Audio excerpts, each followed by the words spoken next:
Well, thank you for joining. Bill and I are going to sort of run this session in tandem, but it's very much designed to be a conversation piece, because nobody really knows what the future of the board environment and governance is going to look like. All we know is that it's changing, and changing rapidly at the moment, and we've got views on that we'll share. And hopefully provoke some responses, and hopefully also take your thoughts and feelings and views on that. Be really good to come away with a firmer picture of what we might be aiming towards when we're working, on our boards, with our boards, and consulting with boards. I know you're all from different backgrounds, so you know all of this, but a very quick summary is that there are new levels of global instability. There's a growing divide in wealth and poverty. We're dealing with climate change, the massive acceleration of digital, and obviously a global pandemic. So, I don't remember ever thinking in such dramatic terms, about governance and organisations until recently. Hence it sparked the reason for this conversation. So what new version of society is going to unfold? I'm starting to really dislike the term new normal, because actually what is normal, and will there ever be a normal? But actually, what is society going to be, and what does that mean for organisations and governance? What does that mean for leadership, and how we manage our people and lead our organisations? So that's the scene that we're dealing with. That's the global context, and we just don't know what the future is. And I think that there's going to be an acceleration of uncertainty. And I've got a task for us on this page. I'm just going to move on and just do the right thing and demonstrate what we've got in this entire hour. So once we get beyond the setting the scene, I'm going to ask you in a moment for your views on how it feels to you, what you believe has changed already, and what views you might have on the future. So we're just going to have 10 minutes on setting the scene a bit further and bringing in your views to that. But once we've got beyond that, we've got our thoughts on governance going forward, which I'm not going to rest on, but we're going to present some thoughts. We're going to present some thoughts about what we should keep and what should go, and then the leadership characteristics we will value in board members in the future. So essentially, that's the presentation and provocation that we're going to give.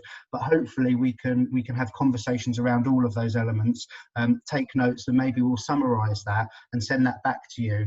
We're also taking a video of this session, which we can edit down and share with you, so you've got a record of it. So don't worry too much about taking notes. We'll do that, and we've got the video.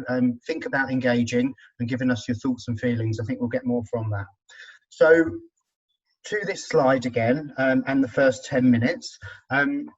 I would really like to take your views as a group, just to set the scene further on how governance feels to you at the moment. What's changed, and even in the last couple of months, what's changed. Yes, please, Stephanie. Okay, so the thing that I've been thinking about at the moment that is transformed the board that I'm on is the way we think about risk, because we basically just didn't see this coming. I don't think anybody really did, and you have all sorts of scenarios that you do think about, but they tend to be localized. You might imagine that I don't know, you lose power or you lose access to the building, or that something happens to a large number of the team, but you don't imagine something happening globally. And the ramifications of that for the day-to-day business of the charity, as well as things like its investments, are just staggering. And I think that will change the way we act for years to come, the way we think about things. And actually it will probably in some ways make us more cautious, but in other ways in other ways the opposite. And I haven't worked out yet which will apply in which scenario. Thank you, Stephanie. We've highlighted that as a key point, and Bill's going to talk about that a bit more later in a bit more detail. So we'll have that discussion. But risk and attitude to risk is a huge part of this. Okay, Ben. Yeah, please. I guess there's something interesting about where the horizon sits. So prior to January this year, we've done a lot of work with our board about pushing the horizon that we were looking at further and further away and trying to think more holistically, more long term. Back on the 30th of January, when York discovered it had the first 2 known UK cases of coronavirus, we had a board meeting on the 31st of January. So the day after I'd been called into a major incidents response team meeting to try and talk about how we were going to deal with those first 2 cases, we have a board meeting, which of course we circulated papers for beforehand, and I kind of find myself going, actually, there's this thing that's very immediate that I should let you know about. And then the next board meeting being 2 days before lockdown. And so all of that work being undone, thinking about a crisis response, a very immediate issue, and furloughing and shutting down venues and sending staff home and making sure they had the right tech and kit. You know, this is very, very domestic in many respects. And yet it was right that the board are involved in that. And then subsequently having to start to drag them out of that, you know, asking questions about, so how is Fred? Is he managing at home? And so on and so on.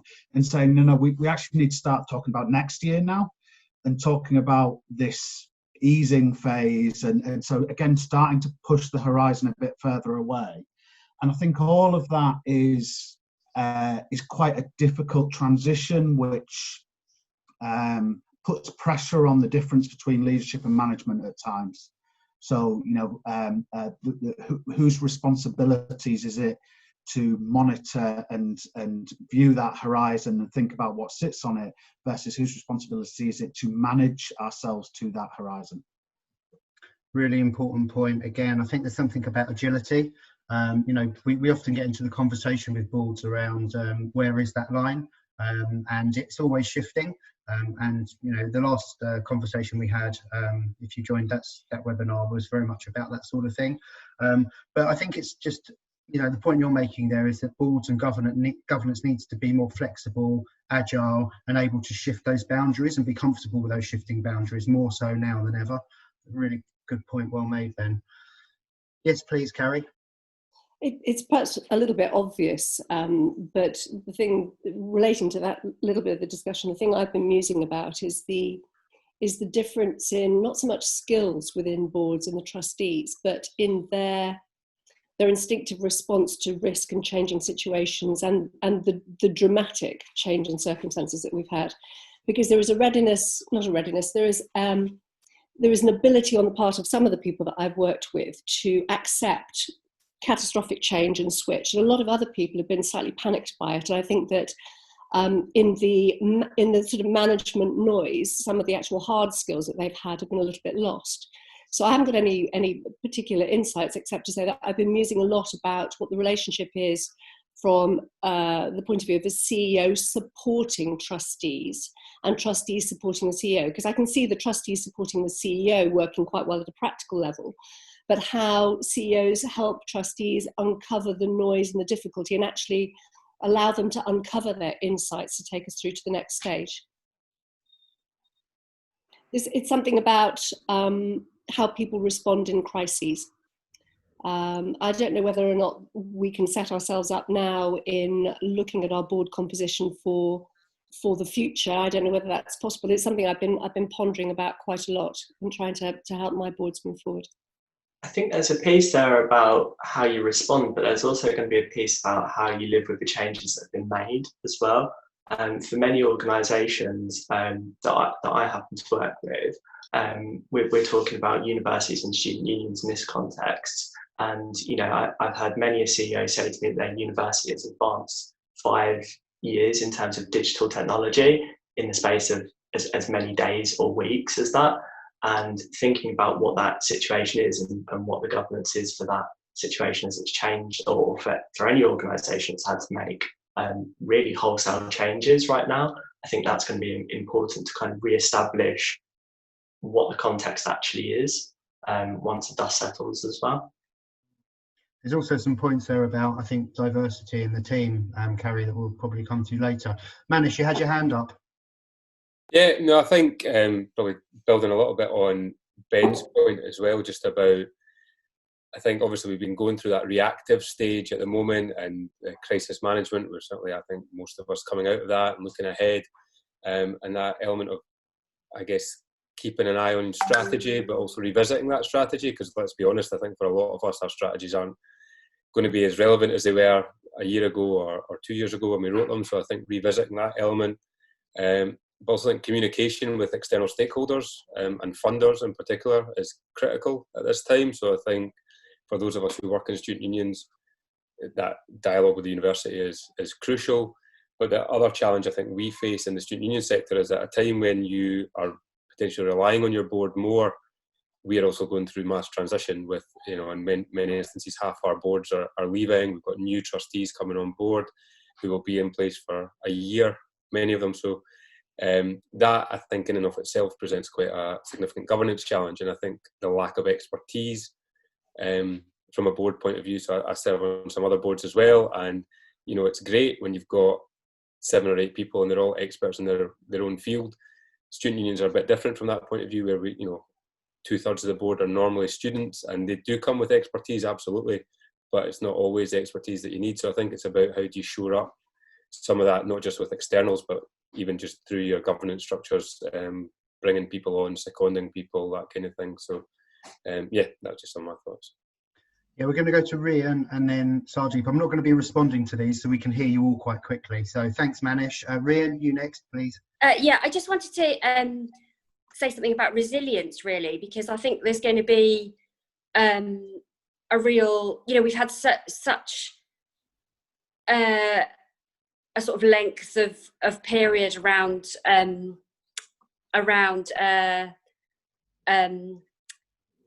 efficiency. And I think the whole, you know, the how much slack you need, and how and particularly in the university sector where the finances are so uncertain for next year, what that means and what that looks like. And, you know, again, I think it sort of feeds back to that risk point about what's the offer and how, you know, how boards kind of convince themselves that this is right. But I just think that there needs to be a new orthodoxy around resilience and slack. Great, thank you. And Sarjeep? I think I'm building a bit on Ben and Manish's points around how do you keep the focus on both your strategic goals or your strategic objectives and dealing with an emergency. And one of the things that I think I'm observing is that, again, that skill set that you've got around the table, that lots and lots of functional experts, but that person that's pulling together strategic planning, something around scenario planning, which is required now to say what if, you know, that because nobody's quite sure, because it all looks a bit, our agenda looks a bit emergent, and then there'll be things that change around us. And that kind of, what I observe in education is there is a little bit of travelling in hope that it's going to come good on the night, and therefore, you know, the plan that we've put in place we'll keep pursuing until somebody says, oh, it might not work. So I think that the skill set and maybe some of the board development opportunities to look at not only the what, so, you know, what is that strategic plan and what do you need to think about there, but also what is it in terms of skill set, that adaptive thinking, critical thinking, on top of, you know, maybe analytical thinking, which is probably a place that people naturally go to. So I think there's a bit of an opportunity to take stock, to say, yeah, this is the way that we used to do it, but what potentially is the skill sets that we need to deliver going forward to be successful? Yeah, lots and lots of points to respond to there that I'd love to respond to. But I think what tends to happen is with operational and strategy is you've got to overlay the risk profile. So when the risks are really high, you go to operational. But what you must never forget is that you are there as a strategic entity, and you should always have that in your mind at the same time. Great stuff. That's really good. Amy, did you want to say anything? I'm conscious you haven't yet. I think I probably would take a little bit of what everybody else has sort of said. So obviously everybody's dealing with these new and unprecedented risks that people just didn't see. So for example, we were having problems with insurance providers. They were just like, well, we didn't know COVID was going to happen. Like, well, that's the point. Nobody knew it was going to happen. So having to deal with that. And also that uncertainty about our future. So like making best laid plans, but being unsure of what the future of our union looks like. And a lot of that's to do with universities and funding, so I'm sure everybody else is in a similar situation. So yeah, same sort of things. Thank you, Amy. Well, that's good. That's a good sort of foundation for where we're at. So thank you. So we just wanted to present a couple of thoughts that we had in terms of what might be important for governance going forward. I'm not going to read through the slide. I'm just going to make a couple of general key points that we thought were important to add on to that. So as we've been discussing, we think it's going to be really important that boards are able to work with more uncertainty, that they're able to be open to more risk and not be afraid of doing things in new and perhaps more agile ways. Whilst I wouldn't suggest it's the case for any of your boards, but we still feel that there are too many boards that spend most of their time reviewing the actions of their CEO and finance director or equivalent over the previous period of time, generally 3 months, and perhaps not enough time discussing plans and actions that they may take in the future in the coming few months. We feel that this really needs to be able to change, particularly at this moment in time. And we need to be able to ask really challenging questions about what our future is as organisations and how we can best use the resources that we have in the best possible way to support our members. And that might mean taking quite bold actions at times. The second part of this is that we think that the issues that our organisations are facing are becoming increasingly complex and often interlinked as well. The nature of that means that it would be impossible to have the time and the space to be able to discuss all of those challenges in the level of detail as appropriate in one face-to-face meeting or one Zoom meeting with all of the board. And then we're going to need to think about how we can empower smaller groups to deep dive into those issues so that we can investigate the cause of any particular crisis where we can, if we can look at where pain points might be, if we can see if there's any cultural issues that might be addressed or need to be addressed, and see what opportunities there are for change as well, so that we can maybe gain a bit of an advantage or build our resilience up as well as organisations, and then at that point maybe come back to the wider board and discuss kind of findings at that stage. I think the final point, and this goes back to some of the comments that people made a moment ago as well, is that if the last 20 years have taught us anything, it would be that we should expect the unknown at all points. We need to be ready for anything that might happen and not just everything that we can think of in terms of planning risk. And that might mean that going forward as boards, we maybe should be having a yearly conversation about an unknown risk that isn't in our risk register that could have the ability to affect our operation, our reputation or our funding, or a mixture of all of them, frankly. And discuss as a board what actions we might take, and that we keep building that resilience so that once we're out of this global pandemic, we're not losing that skill that we've built in terms of crisis management as well for boards. I think linked to that, we see that, going back to that kind of hoping on a plan being able to deliver, we see that too many organisations that are operating on zero budgets. We understand that it's for good reason, but we feel that very much makes an assumption that those budgets are going to be able to be delivered without disruption, which is always going to be an ambitious task to be done over a year of activity. And from our experience, this rarely happens. And going forward, we need to make sure that we do have some resource, be that time, capacity, money, or skill, that we can call on when things do go wrong, so we have that ability to support ourselves, reposition ourselves, and get ourselves in the best possible situation we can be in to support our members the best we possibly can. So that was our thoughts in terms of governance going forward. And I'd like to pause there and see if there's any questions in the room or if there's any comments on that. I think there was a lot in there that we sort of alluded to in the initial sort of 10-minute conversation, didn't we? And what that shows me is that we're quite aligned on where we think boards need to go and how governance needs to evolve.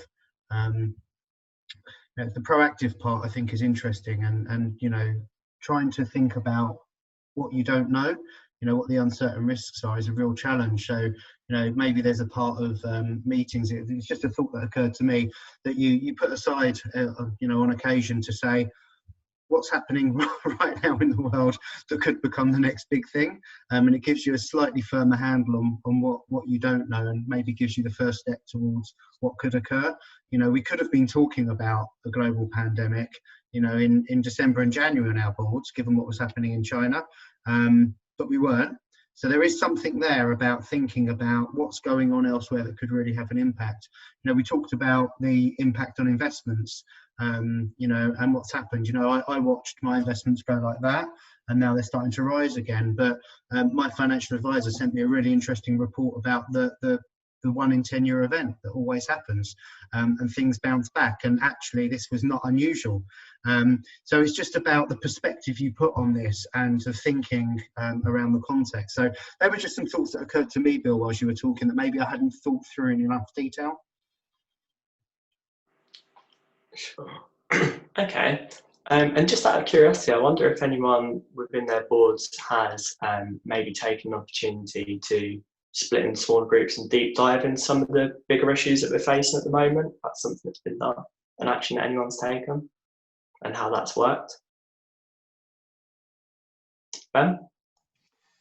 Yeah, I mean, we both used existing subcommittees. So there's an extent to which our HR subcommittee has kind of prioritised to lead on looking at furloughs and the rationale for that, and trying to understand developing legislation, for example, while the finance committee has kind of looked at the initial financial impact, as well as trying to plan for some significant uncertainties in next year's budget. And so there's some of using the existing committees.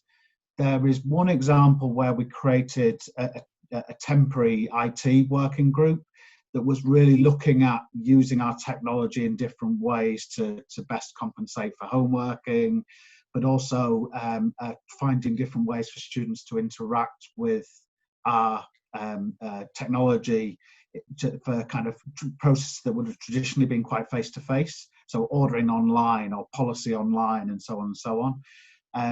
That adds a lot of extra coordination, I guess, administration. So it's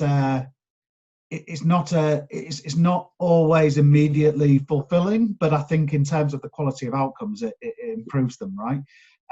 There can be a bit of chaos around it. So at the extent to which a task is delegated to a subcommittee to establish and implement the action in of itself, or to which it should report back to the trustee board in full, we've not always got that right, and sometimes there's been a bit of misunderstandings.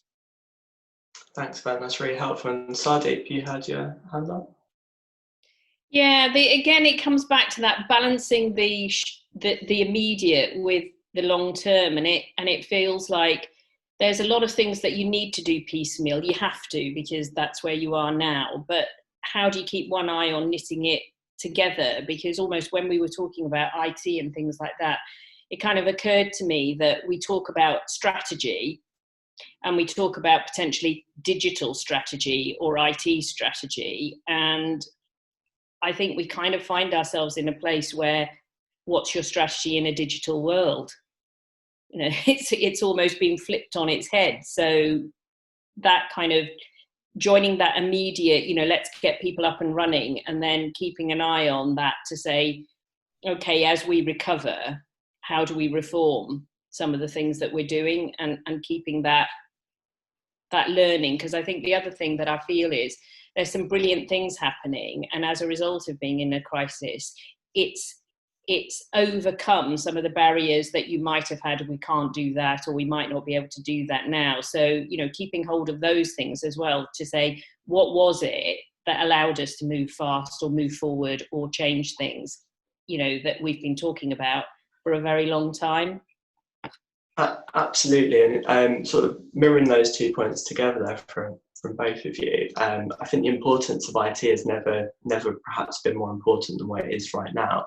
And a lot of the charities that we support have went from being quite physical entities to being ones that now need to engage primarily via online methods. And I think you are quite right there as well. If we can use the learning from this period of time, we can be quite innovative. We maybe have a little bit more of people's time to think creatively as well about solutions. And if we can use that and keep that learning, I think that will enhance our organisations, even in a post-lockdown world as well, because we know that people are becoming increasingly time poor, and being more accessible via online presences, it can only be a benefit going forward. A couple of points from me. So one is I've been advocating for startup specialists and sort of entrepreneurs on boards for years, because if you've got people that are engaged in startup activity, you know, they're usually looking at leading edge ways of running an organisation, agility, you know, cost minimalisation, if I can say it, you know, they're bringing in sort of modern practice, and they've got ideas. You know, they come into our charities and organisations and think, oh well, this is a bit different. Why do we do things like this? And they, you know, they bring that different way of thinking, and young people bring that too. So that's one point. The second point is that, you know, I've always advocated in recent years also for more agile structures around boards. So why have you fixed subcommittees? You know, I know why we do, and I know what the challenges are. You know, Ben's described some of them, but why not just have, you know, working groups that come together, fix stuff and go away again? You know, it comes back to sort of Tom Peters stuff that he was writing about 30, 40 years ago. You know, the future of organisations are wow projects. You know, they're not fixed structures, and, you know, they're not careers in one place. You do projects, you fix stuff, you create value, you move on to the next thing, and it's very exciting. And I know there are governance challenges around that, but wouldn't it be interesting to challenge your own board thinking, your own governance structures about, okay, how can we break down some of what just exists because it does, and, you know, what are the better ways to do it? And as Bill said, there's a window of opportunity to do that right now. So yeah, working groups. I mean, getting on board, we don't have subcommittees, we have working groups, and then the whole board comes together around key things like finance and risk. We're resource scarce, so we work in an agile way. It forces us to do that. Where else could other organisations do that? Interesting. So I think this time around, what I'm going to do is just go through these points one by one and take a couple of quick questions on them as we go, if that's okay. So we had to think about what types of values and characteristics we think have been on boards that maybe should go, and equally which ones we should be keeping. So we think that the increased emphasis and ever increasing focus on diversity and inclusion should be one that we definitely keep. We talked about this briefly, I think, in a couple of points made, but in a post-pandemic world, much of the experience that we all have as individuals is going to be perhaps from a very different context now. And I think we should use this opportunity to embrace that, to hit kind of a soft reset button in terms of our expectations of trustees. And this could be an opportunity to really think about what we need on boards now. I guess my take on that would be that I think behaviours and values and attitudes are perhaps going to be even more important now, perhaps arguably more so than experience at this point. I wonder if there's anyone who has a thought or a comment on that. Carrie, I can see you've got a comment. Just to add to that really, really useful list, courage, I think. And this is partly what Grant was saying about maybe having somebody on board with that startup experience who has that agility and that resilience, because I think the courage to keep thinking, keep challenging, use experiences and move forward is something that I would really like to try and foster on the boards that I work with. Right. Are there any other points as well, or any other comments people might like to make? Yeah, I was just going to say that, I mean, I wouldn't have articulated it as well as that, I think, but you're right, courage is the thing. I'm thinking about the board that I work with, and I think some people, well, some of the boards I know, the more cautious members perhaps feel validated or vindicated by their cautious approach now. And actually getting them back to the point where they're prepared to take a risk is going to be more difficult, I think. Absolutely, and I think you know, linking into courage and risk, that's very much what the third point on those slides is about. We need to really relinquish our aversion to risk. I think we need to recognise that there were issues in society before that were far from perfect, and going forward, those are only going to be widened at the moment. And we really need to be quite bold in taking action to embrace new ways of working, to ultimately to enable our organisations to best support the people that are our beneficiaries. And we're going to need people that can look at their ways of risk and think about whether or not they're enabling or blocking, and working out what the right balance of that is for boards as well. Because we do want decisions to be robust, but we do also need to be willing to take chances and be bold too. And that's a tricky balance to get right. And we'll need to spend a lot of time thinking about what that balance is. Rian's got a hand up. Yeah, sorry, I was just going to say, yeah, I totally agree about the risk element, and actually the fact that in some ways, particularly the university sector, have been quite cautious about some aspects of the operating model, while not being, while being sort of risk-free about the recruitment side. Actually, if we'd been more risk-taking on the other side, we might be in a better place now anyway. But on the diversity and inclusion, I think that people's lived experience of this pandemic is really will be incredibly different, and it's some of that diversity. We need that. That's the kind of diversity that we might need on the board as well, so that people who have had to live, have had to live through this in one room and with very limited resources would be really, really useful, I think. Absolutely, I think that's a really interesting point, and we do need to recognise that people currently are in very different contexts, and I do come on to that in the next slide as well, to think about where people are and what they've maybe lived through at the moment, and how we need to recognise that, embrace it, but also be empathetic around that as well. So I'll perhaps come on to that point in the next slide. I'm just going to briefly go through the other one which we've got here, which is an emphasis on strategy. And Ben mentioned around keeping an eye on the horizon and the bigger picture as well. And I think some of the immediate actions to take have required trustees and boards to be a little bit more hands-on in recent weeks and months.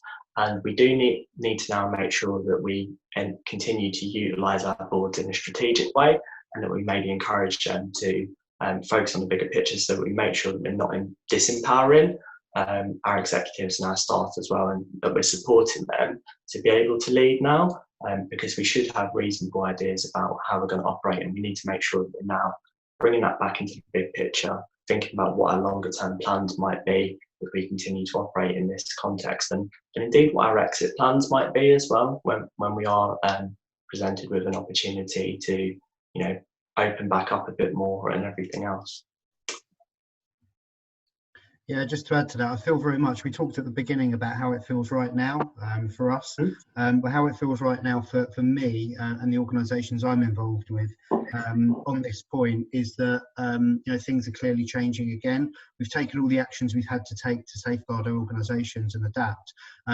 But now, if we move quickly, we can take advantage, in a commercial way of the opportunity, first mover advantage, if you like, in your markets to grow, to build profile, to do what you need to do to ensure that you can grab share, market share. I'm using all sorts of commercial terms here. But that's about strategy. It's about thinking forward. It's about how you can have the most impact according to your aims. And I think we're at that time now. So had we have had this webinar a couple of weeks ago, I think the feeling would have been quite different. But now we're talking about getting back to leading, being strategic and thinking forward again, which is the challenge. But it's absolutely where we need to be as boards in the future. Yes, dip down for a little bit, but get quickly back to where you need to be to think forward, because the people in the organisation, the executives, are focused inwardly a lot of the time, and you need to bring an outward presence to it. So we started to also think about what characteristics we might need and what would be valuable to add to our boards, which is really interesting that the discussion started to go there a few moments ago with the last slide. And courage was one that I very almost put on this slide, as it happens, gets the value that we believe it is a very important one for more modern leaders. I'm just going to briefly talk through the ones that we had, and then I'd be really interested to see if there's any others that you feel may be of value too. So we thought that empathy was going to be really important. We've all been affected in some way or other by coronavirus at the moment. Some of us have lost loved ones, some of us have had near misses, many of us have had to contend with pay cuts, job instability, furlough, or generally making quite difficult and challenging and emotionally draining decisions. It's safe to say that that obviously has an effect on our mental health ourselves, but also the people that are within our organisations. And I think we need to have a bit of a recognition that it could be a while until all of us are back and firing on all cylinders again. And as board members, we really need to ensure that our organisations are high performing, but we also need to give people realistic expectations, to be supportive of people, and to make sure that we're allocating people's time and resources in a fair way, and we're not just giving them an ever-growing list of things and actions to do which can't be, reasonably delivered. We think that vulnerability will be really important. So we know that it's not brave to be resilient all of the time, and that can impact on our physical and mental health.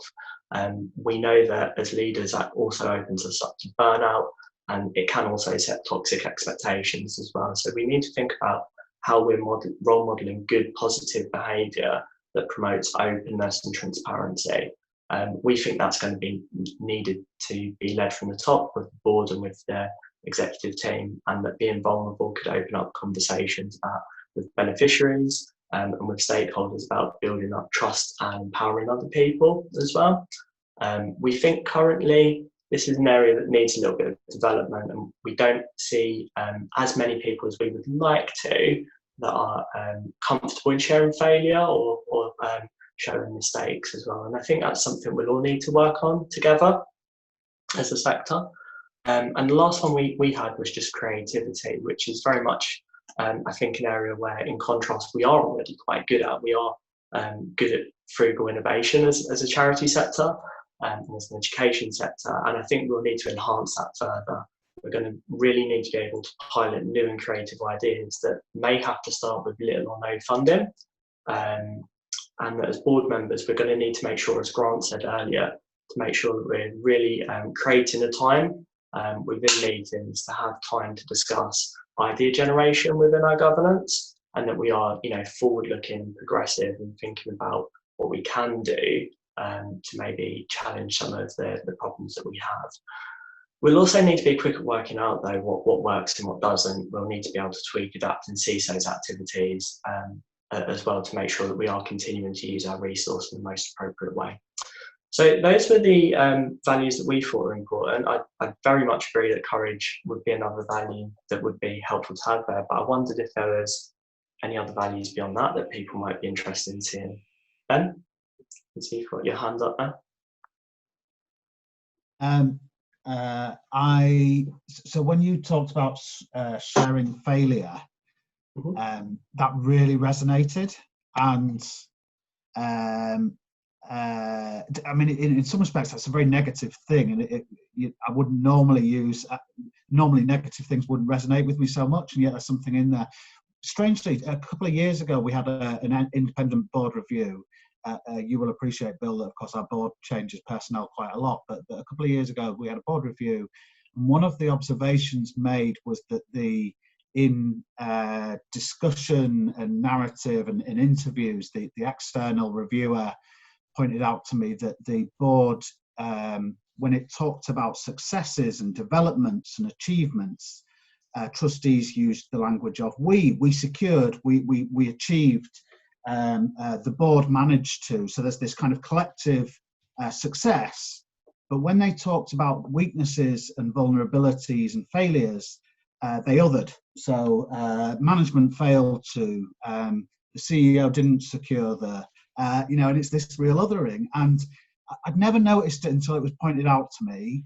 I haven't found a way of solving that. I've just become really, really aware of it whenever I see it or hear it happening.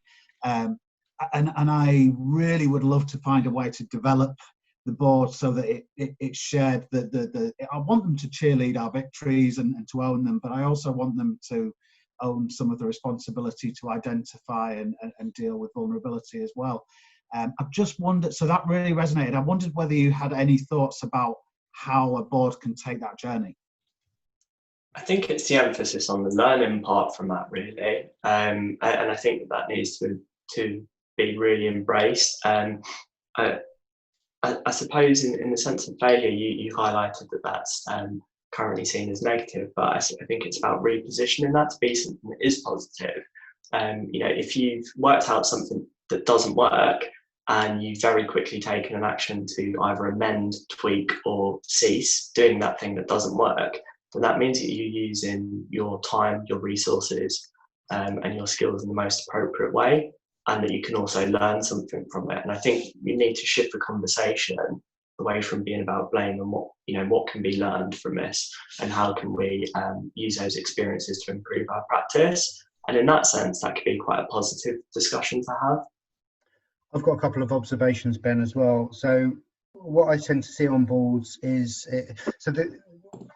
one way to mitigate that is to think about how decision making occurs. So I think what can sometimes happen is that the executives sort of go to a certain point with decision making, then present it, and then what tends to come back sometimes are questions and thoughts that might make the executive defensive and perpetuates a little bit that two-team relationship. So what needs to happen is, for me, it's about how decision making occurs, how early you can bring people in so that they can collectively own some of these decisions, even if you think they might be a bit operational. I think it's about, rather than getting on with it, it's about saying, actually, we're doing this. It's a communications thing. If you have any thoughts or feelings, let us know. I know it's not strictly strategic, but you might have something to add. And doing that very early on certain things just helps to create that one team feeling and that collective ownership when things may not go so well as well. So yeah, there'll be my observations. I sort of merged the 2 points I wanted to make into one, but that can help with that. The characteristics that are up there aren't those that you would associate with 20th century leadership, are they? There's no hero leadership in there. Empathy, vulnerability, creativity. In many ways, if you'll forgive me, are more sort of, female leadership traits. I shouldn't be genderizing things, but traditionally, I would associate those characteristics. And those characteristics more and more are being recognized as good modern leadership characteristics generally. So what I think we're looking for is a marrying of good leadership characteristics, modern leadership characteristics at board and exec level. And if we're leading organisations, we need to think about empathy, vulnerability and creativity a lot more than we ever have. So they're just my points on that. Yeah, I think my reflection on that, Grant, would be that, all of those skills, I think, link into emotional intelligence, and that is becoming certainly probably the number one thing that I would be looking for when I was recruiting anyone probably into any role at this point now. Without strong emotional intelligence, I'm not really sure how you can successfully lead an organisation or add value as a board member. And actually, just adding one more bit to that, to share a trend that we're seeing, in the briefs that we're getting for board appointments, whatever the sector, there seems to be less of an emphasis on core skill and much more of an emphasis on emotional intelligence and some of the leadership characteristics that we're describing. So away from skills, more towards the person and how they lead.